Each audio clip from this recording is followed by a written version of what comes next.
Okay, now we will do vasculitis. ठीक है, second part of रूमैट जिसमें हमने वैस्कुलाइटिस और मायोपैथीज करनी है. वैस्कुलाइटिस में देख सबसे पहले क्या होता है, चैपल हेल क्लासिफिकेशन. ये चैपल हेल क्लासिफिकेशन जो है वेसल्स के साइज़ के मतलब उस पर डिवाइड करता है. Large vessel, medium vessel, small vessel और वेरिएबल. लार्ज वेसल में हमारे पास दो ही केसेस होते हैं, जायंट सेल आर्टराइटिस और टाकायासु आर्टराइटिस. नाम से ही पता लग रहा है टाकायासु और जायंट सेल दोनों बड़े बड़े हैं. ये दोनों किस अफेक्ट करते हैं, they both of them affect the aorta and its branches. उसके बाद आते हैं मीडियम वेसल. मीडियम वेसल में क्या आता है, कावासाकी जो कि कोरोनरी आर्टरीज को अफेक्ट करता है, और पैन पॉलीआर्ट्राइटिस नोडोसा जो कि रीनल आर्टरीज को अफेक्ट करता है. ठीक है, पीके मीडियम, पीके याद रखना है, पीके ठीक मीडियम सी ठीक सी मूवी थी. तो कावासाकी एंड पॉलीआर्ट्राइटिस, इसमें वैसे बर्जर्स भी होता है, पर चलो इतना ही करना है. फिर उसके बाद स्मॉल वेसल. स्मॉल वेसल में दो टाइप्स के होते हैं, एक तो एनका एसोसिएटेड और एक immune complex associated. Enka associated में सबसे पहले आते हैं, अगर तो हम बात करें, एक होता है इओसिनोफिलिक जीपीए जिसे हम चर्क स्ट्रॉक्स भी बोलते हैं, जो कि पी एनका की वजह से होता है. फिर एक होता है एमपीए दैट इज़ माइक्रोस्कोपिक पॉलीएंजाइटिस जो कि पी एनका की वजह से हो गया होता है अगेन. एक फिर आता है वेगनर्स जीपीए. वेगनर्स वर्ल्ड कप से क्या याद आता है कि ये सी एनका से है. फिर इम्यून कॉम्प्लेक्स एसोसिएटेड में क्या क्या आता है, एक तो एच एस पी और हिनोशनल परप्यूरा जो भी है ये. ठीक है, ये इसे हम आईजीए वैस्कुलाइटिस, ये मत भूलना कि इसे आईजीए वैस्कुलाइटिस भी हम बोलते हैं जो बच्चों में होता है. ठीक है, उसके बाद क्रायोग्लोबुलिनीमिया. उसके बाद और क्या है, हाइपो कॉम्प्लीमेंट्री अर्टिकेरियल वैस्कुलाइटिस, एक एंटी जीबीएम वाला गुड पास्चर्स. ये सब के सब स्मॉल वेसल हैं. आपने बस क्या याद रखना है कि लार्ज वेसल में जाइंट सेल और टाकायासु है, मीडियम में कावासाकी पॉलीआर्ट्राइटिस नोडोसा है, वेरिएबल में क्या है, बेसेट और कोगान सिंड्रोम. ठीक है, और ये बाकी सारे बचे हुए स्मॉल वेसल में हैं. अगर हम बोलें इनमें से most common vasculitis in adults कौन सा है, तो एडल्ट जो है वो बड़े जो है जाइंट्स हो जाते हैं बड़े होके, है ना. तो एडल्ट्स में है जाइंट सेल आर्टराइटिस. और अगर इन चिल्ड्रन पूछे तो एच एस पी हिनोशनल परप्यूरा है. ठीक है, एशिया में कावासाकी है, अदरवाइज एच एस पी है. फिर बेस्ड ऑन पैथोफिजियोलॉजी अगर बात करें, हमने करा जैसे एक एनका एसोसिएटेड, एक इम्यून कॉम्प्लेक्स, और वैसे ही एक होता है ग्रैनुलोमेटस. ग्रैनुलोमेटस कौन से होंगे, जो दो लार्ज वेसल थे, एक तो वो दोनों, और ऊपर से एक्स्ट्रा कौन से होंगे जिनके नाम में ग्रैनुलोमेटस, जैसे वेगनर्स ग्रैनुलोमेटस पॉलीएंजाइटिस. ठीक है, और eosinophilic granulomatous polyangiitis that is Churg Strauss. तो ये सब चारों के चारों दो लार्ज वेसल और दो जीपीए वाले ग्रैनुलोमेटस हैं. एन का एसोसिएट में पता है, सी में आएगा वेगनर्स वर्ल्ड कप, पी एन का में आएगा इओसिनोफिलिक चर्क स्ट्रॉस और माइक्रोस्कोपिक. और जो इम्यून कॉम्प्लेक्स एसोसिएटेड है उसका निमोनिक है एच एस पी सी. मतलब वैसे निमोनिक की ज़रूरत नहीं है, खुद ही सोचो कौन कौन सा होगा. एच एस पी जो कि आई जी ए वैस्कुलाइटिस है, immune complex. S L E PAN is associated with hep B. और क्रायोग्लोबुलिनीमिया जो कि एसोसिएटेड है हेप सी से. ANCA associated diseases involve lungs, pulmonary haemorrhage and kidney glomerulonephritis. ये जो एनका वाले हैं इनमें दो जो मेन चीज़ होती हैं वो क्या होती हैं, एक तो पल्मनरी हेमरेज लंग्स, एक ग्लोमेरुलोनेफ्राइटिस किडनी. ठीक है, ये हमने पहले पिछले पेज पे किया है. सी एन का में कौन सा था, एंटीबॉडी टू प्रोटीनेज 3, और पी एन का में कौन सा था, एंटीबॉडी टू माइलोपेरोक्सीडेज. ये हम पहले कर चुके हैं जो मैथ की स्टार्टिंग में. अब हम इनको एक एक करके देखेंगे. पहले दोनों लार्ज वेसल में सबसे पहले आ गया giant cell arteritis. Old giant has jaw pain. याद रखना है, जो बड़ा सा एक जाइंट है उसके जॉ में पेन हो रहा है. इससे क्या पता लगेगा कि एक तो इसे हम टेम्पोरल आर्टराइटिस भी बोलते हैं क्योंकि ये टेम्पोरल वेसल्स के में यूजुअली होता है. सुपरफिशियल टेम्पोरल आर्टरी इसकी मेन मोस्ट कॉमन अफेक्टेड है.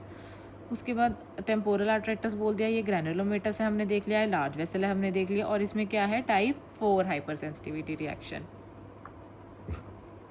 इन दोनों में ही क्या हो रहा है, type 4 hypersensitivity. Giant cell जो है वो जाइंट्स एडल्ट्स में मैंने बताया था बड़े लोग जाइंट्स होते हैं. ये more than 50 years of age में होता है, मतलब बड़े लोगों में, ओल्ड पीपल में बेसिकली. एसोसिएशन क्या है इसकी, polymyalgia rheumatica that is stiffness of bilateral shoulders, neck, hip and pelvic girdle. तो अगर क्वेश्चन में दिया हो कि पेल्विक गर्डल, हिप्स की, नेक की, शोल्डर की, इनकी स्टिफनेस है तो हमें क्या सोचना है कि क्या है, polymyalgia rheumatica which is associated with giant cell. और सिम्टम्स क्या होंगे, जॉ क्लॉडिकेशन इसका क्लासिक सिम्टम है, और यूनिलेटरल हेडेक होगा बंदे में, और scalp tenderness. Most commonly affected is superficial temporal artery. Medical emergency है ये, क्यों, जैसे क्योंकि इसमें क्यों मेडिकल इमरजेंसी, क्या फिर क्या हो रहा है अगर ये टेम्पोरल आर्टरी इन्वॉल्व हो गई, क्योंकि there is risk of blindness, क्योंकि अगर ऑफ्थैल्मिक आर्टरी इन्वॉल्व हो गई तो फिर AION हो जाएगा, और इसकी वजह से ब्लाइंडनेस हो सकती है। इसलिए हम इमीडिएटली जब पेशेंट आता है, क्लिनिकल सस्पेशन ऐसा बनता है, तो इमीडिएटली स्टेरॉइड स्टार्ट कर देते हैं। डायग्नोसिस इसका करना है तो हम क्या करेंगे, टेम्पोरल आर्टरी बायोप्सी कर सकते हैं, VVG स्टेन कर सकते हैं, ये VVG स्टेन बना हुआ है, इट स्टेन्स इलास्टिक फाइबर्स। फिर उसके बाद long segment biopsy is preferred because of skip lesions, ठीक है। तो सिर्फ छोटी सी बायोप्सी नहीं लेनी, लॉन्ग सेगमेंट बायोप्सी लेनी है, क्योंकि इसमें स्किप लीजन्स भी होते हैं। इसमें हमें क्या दिख रहा है फोटो में, सुपरफिशियल टेम्पोरल आर्टरी की थिकनिंग। अगर हम अल्ट्रासाउंड करेंगे हमें हेलो साइन दिखेगा, इसमें ESR बड़ा होता है मोर देन 50, तो इंटरल्यूकिन 6 से भी हो रहा है, तो इसमें इंटरल्यूकिन 6 इनिबिटर जैसे कि टोसिलिजुमैब ये सब इफेक्टिव होते हैं जायंट सेल वाले के ट्रीटमेंट में, ठीक है। नेक्स्ट आ गया टाकायासु। टाकायासु को हम पल्सलेस डिजीज़ या फिर एयोटिक आर्च सिंड्रोम भी बोलते हैं। ये भी ग्रैनुलोमेटस हमें पता है लार्ज वेसल है, और टाइप 4 है, सब से तो सेम बात होगी। ये पल्सलेस है, मतलब जो BP डिफरेंस होता है बिटवीन दी अपर लिम्स, दोनों के लिम्स के बीच में डिफरेंस होता है BP का, और ये यंग एडल्ट में होता है, मोस्टली विमेन में, that is less than 40 years की विमेन में होगा, एशियंस में ज़्यादा होता है। देखो टाकायासु के नाम से पता लग रहा है, टाका टेक्स अवे पल्स, ठीक है।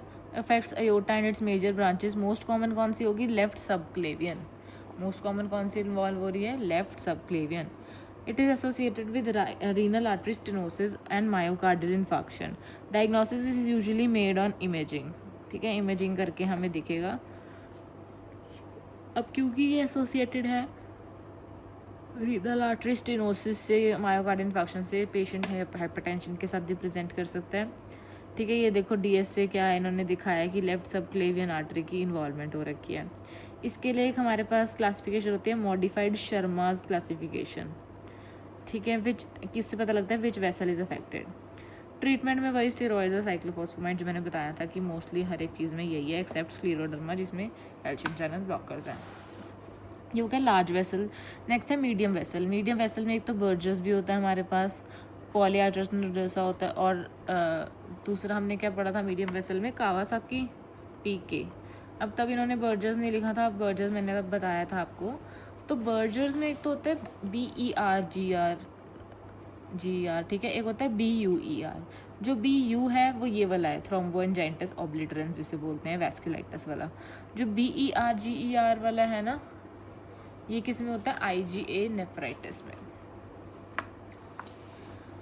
चलो अब थ्रोम्बोएंजाइटिस ऑब्लिटरेंस बर्जर्स डिजीज़ क्या, it affects arteries, veins and nerves, but it spares lymphatics को कुछ नहीं कर रहा है, ठीक है। यंग एडल्ट्स में होता है, लेस देन 35 ईयर्स में। बर्गर यंग लोग ही खाते हैं, तो ऐसे याद रखो, यंग एडल्ट्स में। स्मोकर स्ट्रॉन्ग एसोसिएशन होते हैं वो बंदे, ठीक है। सीवियर लिम्ब पेन होता है उसमें। मोस्ट कॉमन अफेक्टेड आर्टरी कौन सी होगी, रेडियल या टीबियल। इसमें कॉर्क स्क्रू कोलेट्रल्स बन जाएंगे, ठीक है, जैसे कि हम इस DSA पे देख रहे हैं। ट्रीटमेंट बोलो स्टॉप स्मोकिंग, सर्जरी कुछ नहीं करनी, स्टॉप स्मोकिंग। ये देखो thrombotic micro abscess in a vessel बन चुकी है। नेक्स्ट है polyarteritis nodosa PAN. Medium vessel vasculitis immune complex mediated होती है, ये हमने ये सब क्लासिफिकेशन में पढ़ लिया है। It is associated with hepatitis B in 30%। Hepatitis B के साथ एसोसिएटेड है 30%, ये याद रखना है। सेगमेंटल ट्रांसम्यूरल नेक्रोटाइजिंग इन्फ्लेमेशन हो जाती है of the arteries, that is fibrinoid necrosis. कौन सा नेक्रोसिस होता है इसमें, ये इंपॉर्टेंट है, फिब्रिनॉइड ट्रांसम्यूरल, ठीक है। इसमें भी रीनल आर्टरी इन्वॉल्व है, ये सेकेंडरी हाइपरटेंशन हो सकता है। रीनल आर्टरी माइक्रो एन्यूरिज्म्स में और क्या डिफरेंशियल डायग्नोसिस हो सकता है, tuberous sclerosis. It never affects pulmonary और ग्लोमेरुलाई, जो हमने बोला था कि लंग्स में ये एनका उनका वाले ग्लोमेरुलाई इनमें इन्वॉल्व होते हैं, ये तो बिल्कुल भी नहीं होते। ये ना ही पल्मोनरी सिस्टम से मेरे को अफेक्ट करते हैं और ना ही ग्लोमेरुलस को। तो हमें याद रखना है, पैन से पल्मोनरी आर्टरी नेवर इन्वॉल्व, ठीक है, ये नेक्रोटाइजिंग है। अब कावासाकी वैसे इसमें दे नहीं रखा, बट चलो कावासाकी का थोड़ा सा पॉइंट कर लेते हैं। Kawasaki child less than 5 years में होता है, इसमें क्रैश एंड बर्न होता है। क्या क्या होता है वो?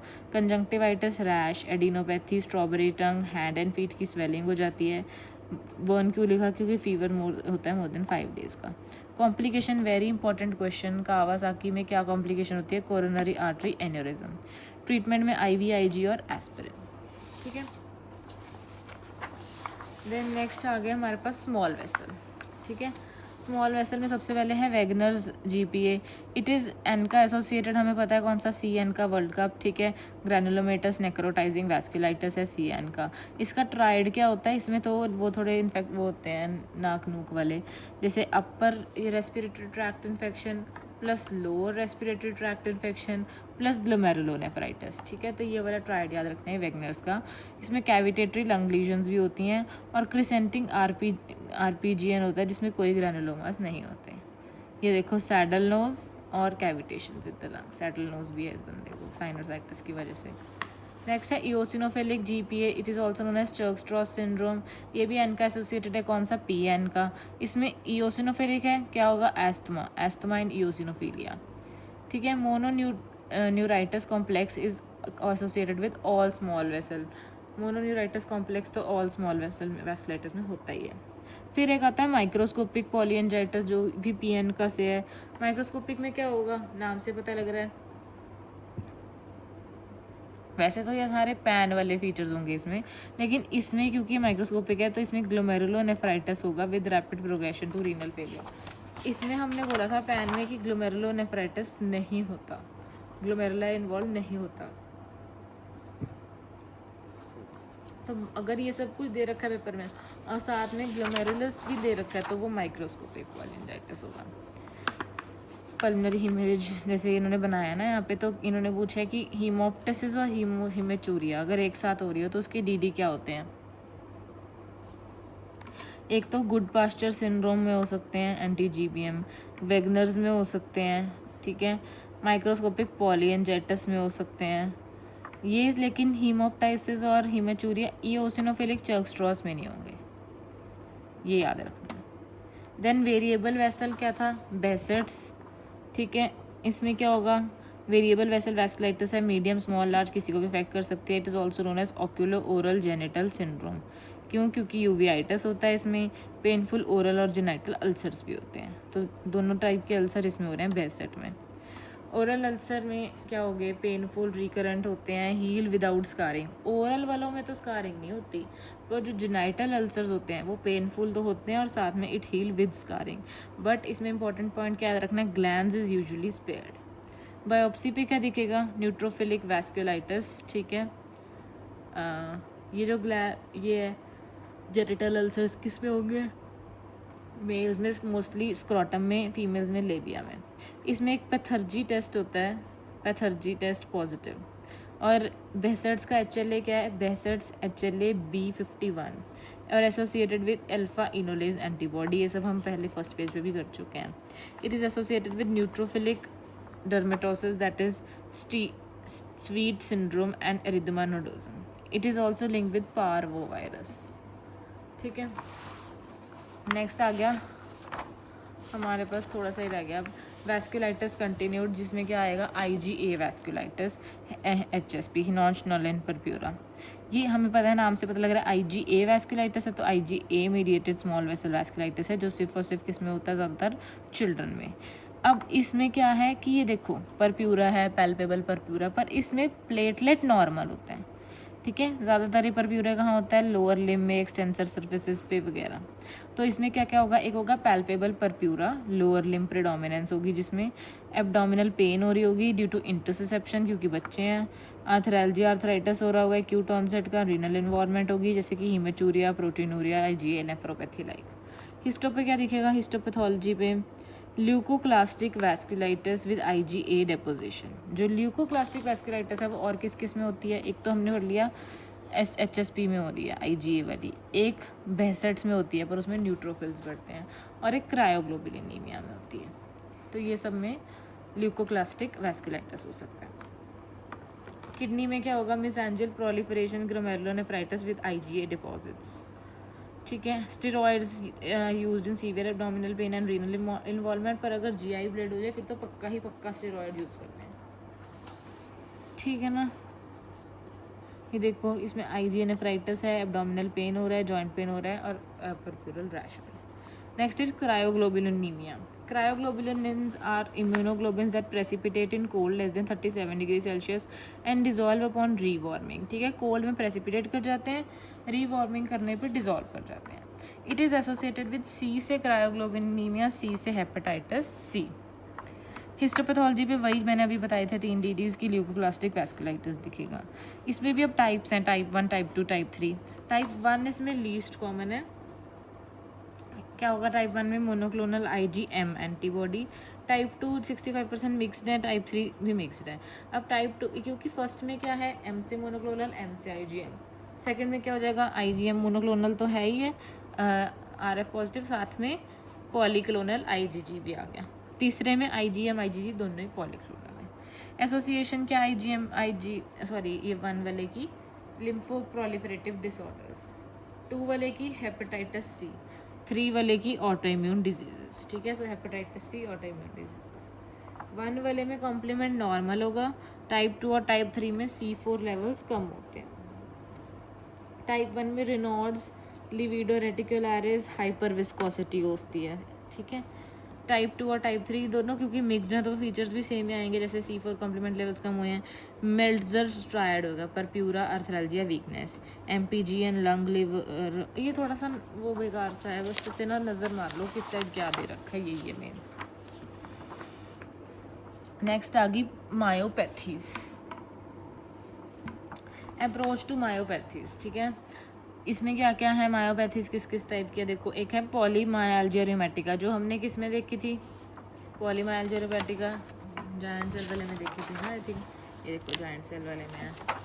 इसमें क्या है कि ESR रेज्ड होएगा पर क्रिएटिन काइनेज CK नॉर्मल होगा। इससे CK से पता लगता है, क्या पता लगता है क्रिएटिन काइनेज CK से कि मसल डैमेज हुआ है या नहीं। ESR से इन्फ्लेमेशन का पता लगता है। तो इसमें इन्फ्लेमेशन तो हो ही रही है पर कोई मसल डैमेज नहीं है।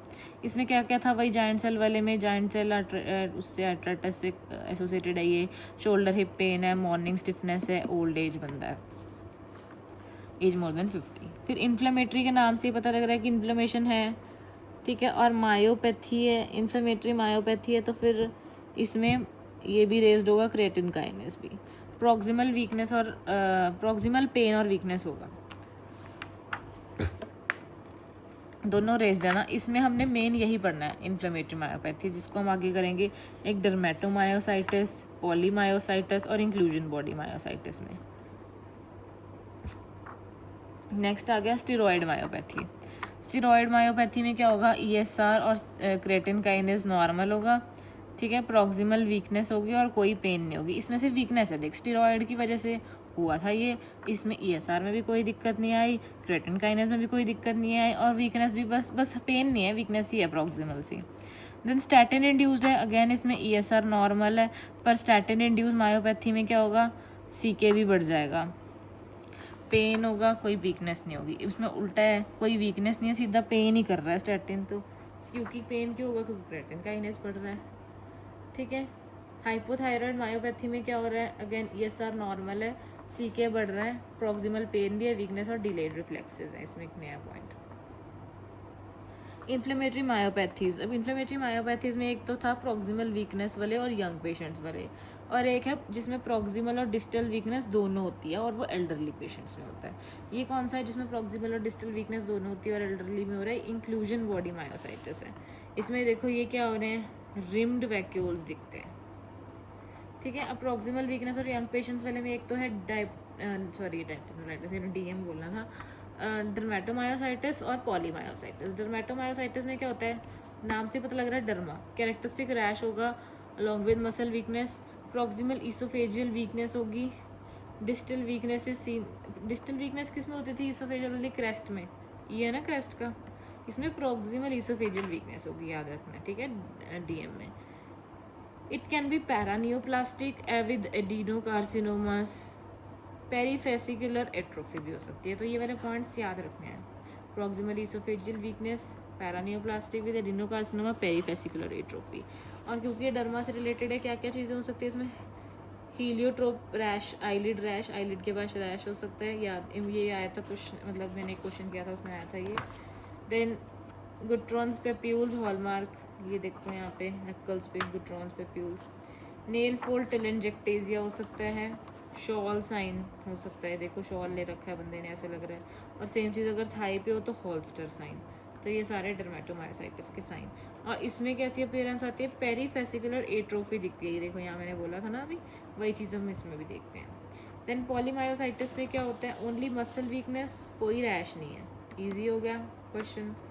Associated with other auto immune, इसमें क्या है, यही क्वेश्चन एक बन सकता है कि इसमें क्या दिखता है, एंडोमायोसिल इन्फ्लेमेशन। देन मिसलेनियस फाइब्रोमायाल्जिया, इसमें सिम्टम्स क्या होते हैं, क्रॉनिक वाइड स्प्रेड पेन है, इसको पूरी बॉडी में ही पेन हो रही है, फटीग है, थकी हुई है, सोया नहीं जा रहा, स्लीप डिसफंक्शन है, टेंशन हेडेक तो होता ही रहता है लड़कियों में, पर देखो टेस्ट कराओ तो ESR इनका नॉर्मल निकलता है। डायग्नोस्टिक क्लू में से 18 में से 11 चीज़ें आएंगी तो ही मानेंगे, more than equal to 11 tender points classic criteria की। क्या क्या है देख लो, कितने सारे पॉइंट्स दे रखे हैं, इसको कुछ कुछ हो ही जा रहा है। देन ट्रीटमेंट ऑफ चॉइसेस क्या है कि भाई उसको सिर्फ समझाओ, उसे और किसी चीज़ की ज़रूरत नहीं है, कॉग्निटिव बिहेवियर थेरेपी। कुछ ड्रग्स अगर वो नहीं मानती तो FDA अप्रूव ड्रग कौन से दे सकते हैं हम, SNRI जैसे डिरोक्सिटिन, वेलनासिप्रिन, प्रीगाबलिन, गाबा दे के सलाह दो उसे, प्रीगाबलिन। स्लीप EEG करेंगे तो क्या होएगा, क्योंकि उसकी नींद टूटती रहती है तो disruption of NREM stage 4 sleep leading to non restorating sleep and fatigue से थकी रहती है। देन मिसलेनियस पॉइंट्स और भी हैं, एक होता है रिलैप्सिंग पॉलीकॉन्ड्राइटिस, इसमें क्या होता है, ये इन्फ्लेमेशन ऑफ कार्टिलेज हो जाता है, कार्टिलेज स्ट्रक्चर, जैसे कि ऑरिकुलर कॉन्ड्राइटिस जिसमें इन्फ्लेमेशन ऑफ पिन्ना हो जाएगा, पर इसमें लोब्यूल्स पेयर्ड होएगा। Saddle nose deformity, respiratory cartilage tracheomalacia, तो जहाँ जहाँ भी कार्टिलेज है, ऑरिकल में, नोज़ में, रेस्पिरेटरी ट्रेकिया में, इन सब की इन्फ्लेमेशन हो जाएगी। It can mimic Wegener's GPA। Then magic syndrome क्या होता है, नाम फुल फॉर्म इसकी करके देखो, mouth and genital ulcer with inflamed cartilage, it can mimic Behcet. तो रिलैप्सिंग पॉलीकॉन्ड्राइटिस वेगनर्स के मिमिक कर रहा है, मैजिक बेसेट के मिमिक कर रहा है। फेमिलियल मेडिटेरेनियन फीवर, इसमें जीन क्या है, MEFV, प्रोटीन क्या है, pyrene, it regulates interleukin 1 mediated inflammation. इसमें क्योंकि फीवर हो रहा है फेमिलियन मेडिटेरेनियन, तो पीरियोडिक फीवर होता है लास्टिंग 1 to 3 days। और उसके साथ क्या होता है, रिकरेंट सीरोसाइटिस, पेरिटोनाइटिस, प्लूराइटिस मतलब आर्थराइटिस।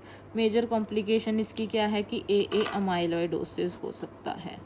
ट्रीटमेंट इसका कॉल्चिसिन है। तो ये कुछ कुछ हल्की फुल्की बातें हैं इसके अंदर, तो मुझे समझ नहीं आया इस फेमिलियल का। चलो नेक्स्ट है IgG4 रिलेटेड डिजीज़, इसका ये करना है नाम क्राइटेरिया का, मेयो क्लिनिक हिजॉट क्राइटेरिया, हिजॉट क्राइटेरिया के इसमें मोस्ट कॉमनली क्या इन्वॉल्व होता है, पहले तो पैंक्रियाज, सेकंड मोस्ट कॉमन क्या इन्वॉल्व होता है, बाइल डक्ट, थर्ड होता है स्यूडो ट्यूमर्स हो जाते हैं। तो ये वैसे ही इतना बेकार सा है, बट चलो इसकी शक्ल को याद रखने की कोशिश करो। हिजॉट जैसे कि रिजॉर्ट, तो IgG4 4 बंदे IgG रिजॉर्ट में रहिए, हिजॉट में, ठीक है। सबसे पहले हिस्टोलॉजी क्या है, उसमें लिम्फोप्लाज्मासिटिक इन्फिल्ट्रेट होता है, स्टोरीफॉर्म फाइब्रोसिस वगैरह होता है, हिस्टो पे ये सब दिखता है। फिर हिजॉट इमेजिंग पे क्या है, ट्यूमर लाइक ऑर्गन को की एनलार्जमेंट होती है, जैसे सॉसेज शेप पैंक्रियास हो सकता है। सीरोलॉजी पे IgG4 मोर देन 140 नज़र आएगा। अदर ऑर्गन्स में बाइल डक्ट में स्ट्रक्चर हो सकते हैं, salivary gland, retroperitoneal, Riedel, thyroiditis. RT क्या है, रिस्पॉन्स टू थेरेपी की रैपिड स्टेरॉयड रिस्पॉन्स होना चाहिए। ये देखो सॉसेज से शेप पैंक्रियाज इसमें दिखाया है ऑन CT, तो इसमें क्या होता है, सॉसेज शेप क्यों, इसमें लॉब्यूलेशंस लॉस्ट होती हैं। और हिस्टो पे क्या देखा हमने, lymphoplasmacytic infiltrate, storiform fibrosis in IgG4, basket weave kind of fibrosis होता है इसमें, स्टोरीफॉर्म बोल रहे हैं जिसको। That was all about rheumat, इसे अच्छे से रिवाइज कर लेना एंड डू वेल।